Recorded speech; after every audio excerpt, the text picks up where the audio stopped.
How to invest in stocks, how to buy your first stock, how to get started. Stock may seem incredibly intimidating for those starting in the investment world. It looks like a completely different world, and the hardest step for most is the beginning. However, it is quite simple to get started in stock investments. First, one must set goals for themselves and determine how they would like to invest in a stock. By writing down goals and ensuring that the investor's money is used in the best possible way, the investor is helping them yield the highest return on their investment. Once the individual's goals are made clear, they must plan on how to meet those goals. After this, they may choose the best investment method for achieving these goals. Then, it must be decided on where exactly the investor will go to invest their money. It is crucial, as this will be the platform by which the investor will trade their stocks. After this, the investor must open an account with whomever they choose. Before they start trading, the investor must make an initial investment using this account. While doing so, they may have to link their bank account to their stock trading account. The investor must then begin the process of buying and selling stocks using this account. Although this seems like a lengthy process, it is quite simple. Planning and meeting goals.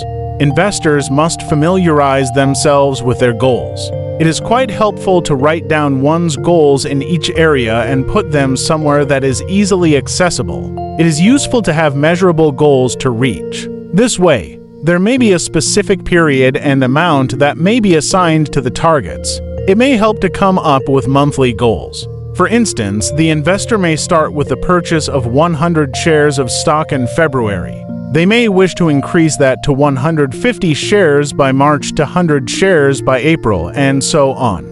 This way, the investor may have a period to achieve their goals. It will allow them to measure their progress easily. To set proper goals, one must reflect upon their past.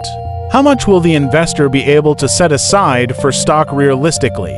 If one's goals are not realistic, it may become discouraging and set the investor back from their full potential. The investor must consider any past investments they have made. They must consider what worked and what did not.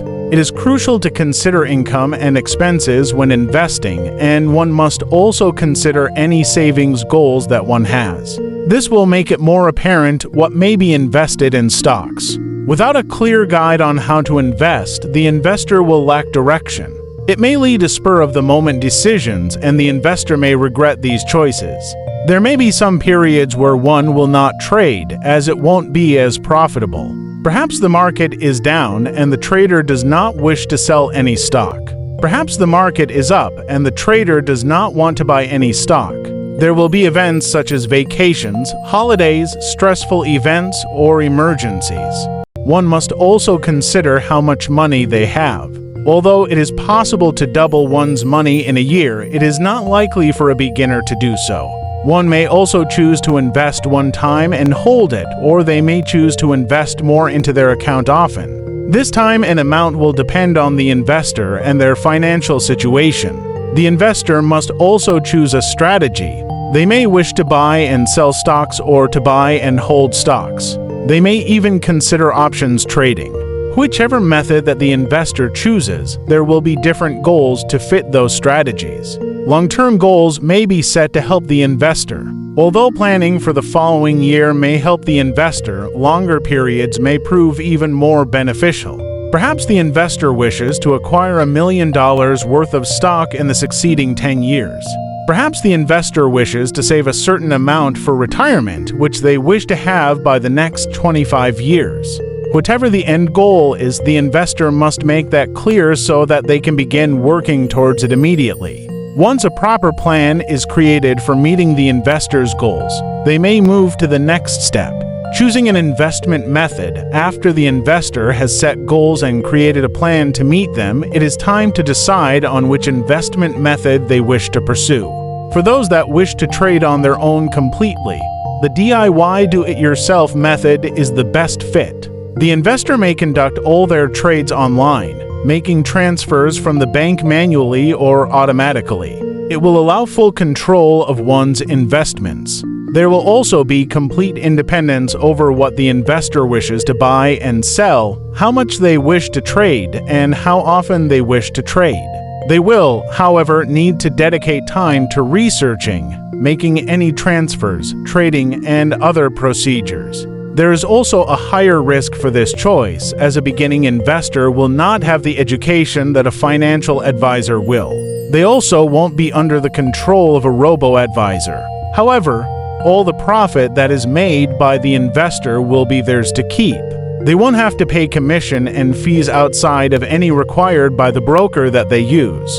The least independent approach to investing in stock is by hiring a financial advisor. It is for those who do not wish to touch their stock at all and to have it fully regulated for them. Hesitant beginners may benefit from this method.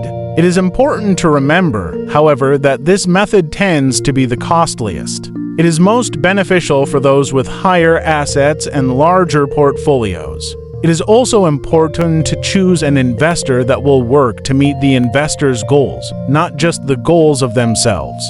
Therefore, the investor must set specific goals for themselves and how they wish to invest their money. They may more easily communicate with the advisor their desires, which may be carried out for them. Choosing a stockbroker. When investing for oneself, a proper stockbroker must be chosen. This will depend on the individual's needs and wants. For some, their bank that they already operate offers stock investments through their bank. This is a quick and simple option, as their money will already be linked through the bank, and they may already be familiar with their style. There may also be options for financial advisors in the bank that are free of charge. Otherwise, the investor must research their options before settling on a broker. When choosing a stockbroker, the investor should research any fees, transaction fees, maintenance fees, etc., minimum funds required to open an account, any commission collected by the stockbroker, and accessibility. The investor may prefer a specific type of formatting for their broker to have. There may also be free education, customer service, and other ways to make investing easier for the investor. The investor must choose the option that will allow them to make the highest return on their investments. The investor should keep in mind which services they are likely to use most frequently, and they should choose the broker that charges the least to use those services. There may be transactional fees, which are costs for buying and selling stocks. Many beginning investors tend to forget this, so it is essential to take this into account. Opening an account. When opening an account, there are often a few steps that are required. This is typically not a lengthy process, but the investor should be aware of the potential actions associated with opening an account. The first step when opening an online account is typically to create an account. This will consist of a username and password, as well as some personal information. This may include setting goals, determining which types of features the investor wishes to use, and the investor's experience level. This information will help to create the optimal experience for the investor. There may also be an application for the account to ensure that the investor is qualified to hold the account. There may also be an agreement stating that the investor assumes all the risks of investing and understands that the money is not insured or guaranteed. Initial investment and linking accounts. During the application process, the investor will most likely be prompted to fund the account. This can be done in several ways. The investor may transfer the funds electronically via an EFT, electronic funds transfer. This is transferring the money from a linked bank account and will most likely only take 1 business day to transfer. The investor may also choose to make a wire transfer, which is a transfer directly from the bank. It is important to consider how much to invest in the account initially carefully. For those just starting, there may not be much money to invest at first. The minimum investment amounts for the broker should be looked over beforehand. Buying and selling stocks.